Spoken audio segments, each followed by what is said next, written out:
গত অক্টোবর মাসের 24 তারিখ রাতে শিবপুরের জিটি রোডের উপর তৃণমূলের পার্টি অফিসের সামনে দুষ্কৃতীরা এলো পাথারি গুলি করে খুন করে তৃণমূল কর্মী আব্দুল কাদেরকে। সেই ঘটনায় ব্যবহৃত আগ্নেয়াস্ত্র উদ্ধার করল বাঁকড়া ফাঁড়ির পুলিশ। আর সন্ধ্যায় বাঁকড়া করাতকল উত্তরপাড়ায় এক বহুতল আবাসনে বন্ধ ঘর থেকে ধৃত 2 আসামিকে সঙ্গে নিয়ে এসে খুনে ব্যবহৃত 2টি আগ্নেয়াস্ত্র এবং 4 রাউন্ড গুলি উদ্ধার করে পুলিশ। পুলিশ সূত্রে খবর, ওই ঘরে ভাড়া নিয়ে থাকতেন তৌসিফ খান ওরফে গেরা এবং আরিয়ান রাজা নামে 2 দুষ্কৃতী, যাদের পুলিশ আগেই গ্রেপ্তার করেছিল। এই খুনের ঘটনায় 6 জন পুলিশ হেফাজতে রয়েছে।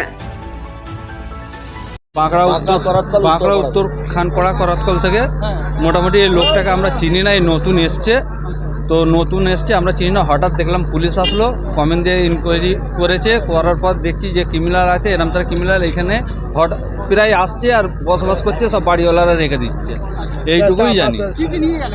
এইখান থেকে কি নিয়ে গেছে আমার তো দেখতে পাইনি, খালি এই একটা ক্রিমিনালকে তুলে নিয়ে গেছে। মানে কিছু দেখতেই দেয় না। আমার নাম শেখ মফিজুল।